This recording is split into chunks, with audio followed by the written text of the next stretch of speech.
I am Heathcliff. It's the most famous line in the history of the English novel.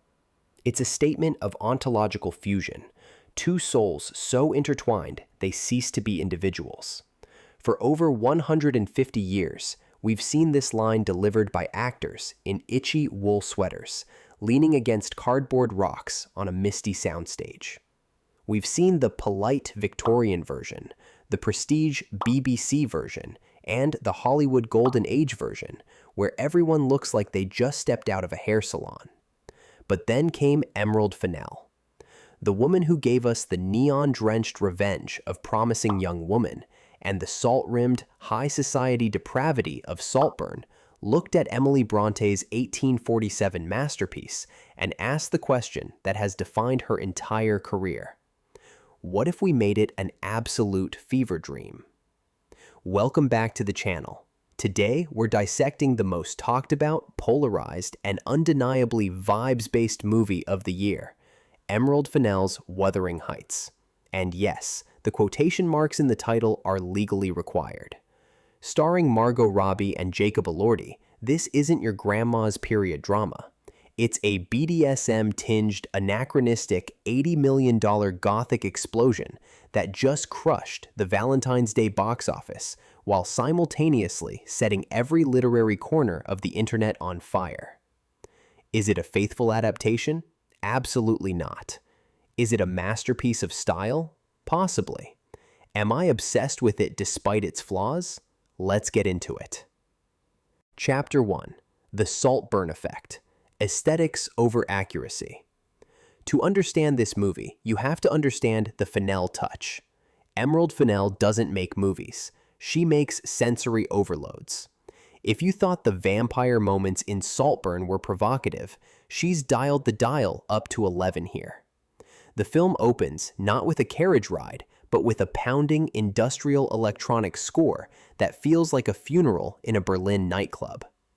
We aren't looking at historical accuracy here. We're looking at the internal weather of the characters.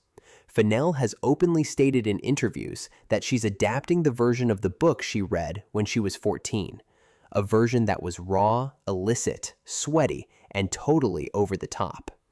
This explains why we have characters wearing Elton John-style sunglasses in the 1800s, and why the moors don't look like Yorkshire. They look like a haunted, high-fashion editorial for Vogue. The production design is tactile. It's sticky. Fennell reportedly had the wallpaper in Kathy's bedroom custom printed to look like human skin, layered with latex so it appears to sweat when the characters argue. It's gross, it's gorgeous, and it tells you everything you need to know. In this world, the house itself is a living, breathing extension of the character's trauma. Chapter 2. The Casting Scandal. The Elordi Enigma. We have to address the 6'5" elephant in the room, Jacob Elordi as Heathcliff. If you go back to the source text, Emily Bronte is very specific. Heathcliff is described as a dark-skinned gypsy and a lascar, a term used for sailors from South Asia or the Arab world. He is a racial outsider. His otherness is the engine of the plot. It's why he's treated like an animal by the Earnshaws, and why he can never truly belong to the landed gentry. Casting a Caucasian Australian heartthrob like Elordi sparked an immediate, massive backlash. Critics have been ruthless, calling it a missed opportunity for authentic representation and a step backward for inclusive casting in period pieces. The argument is that by making Heathcliff white, you strip away the systemic racism that fuels his rage, turning a complex story about class and race into a more generalized, pretty boy with a dark soul angst. But here's the industry reality. We live in a 2026 attention economy. The studio gambled on the idea that to get Gen Z into a theater for a 19th century novel, you need the internet's boyfriend.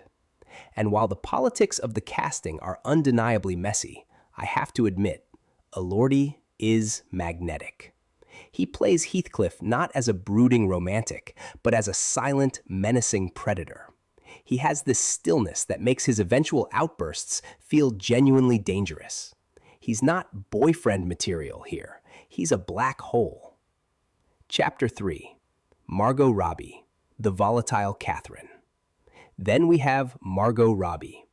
At 35, she is technically a decade too old to play Catherine Earnshaw in the early chapters.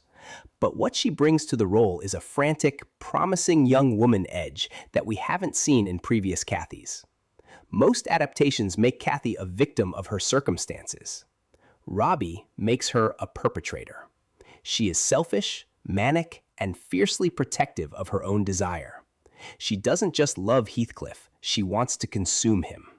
There's a scene early on where she's sprinting through the heather in a corset that looks like it's made of rib bones, and you realize this isn't the girl who wants to marry a prince. This is a girl who wants to burn the world down so she can stand in the ashes with the only person who understands her. The chemistry between Robbie and Elordi is polarizing. Some critics have described their scenes as sucking face with a wild, porny abandon, while others argue they have the romantic spark of two high-end mannequins bumping together in a wind machine. Personally, I found their lack of sweetness refreshing. They aren't in love in a Hallmark way. They are addicted to each other. It's a chemical reaction, not a courtship. Chapter 4. The inaccurate script. Purists look away. This is where the movie truly divides the audience. If you are a scholar of the book, brace yourself. Fennel changes the entire second half. The novel Wuthering Heights is a generational saga. It's about how the sins of the parents are visited upon the children.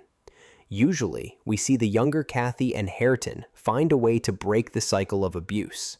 But Fennel says no to redemption. She cuts the kids entirely. The film remains locked in the toxic, symbiotic loop between Cathy, Heathcliff, and Edgar Linton. By removing the second generation, the movie loses the hope of the book, but it gains a claustrophobic intensity. It replaces the novel's slow-burn psychological cruelty with something much more visceral: literal shackles, horse bridles, and heavy BDSM undertones. Fennel is leaning into the gothic in gothic horror. To her, love isn't a gift, it's a haunting. There's a sequence during the famous "I am Heathcliff" speech where the camera rotates 360 degrees around the room, and as it turns, the period furniture slowly transforms into modern, jagged art pieces. It's a visual metaphor for how their obsession transcends time, but for some, it was just too much. One critic for The Guardian called it a bridge too far into the land of the cringe. And honestly, I get it. It's a lot. But I somewhat disagree, and here's why. Chapter 5. The Technical Triumph. Why I Loved It.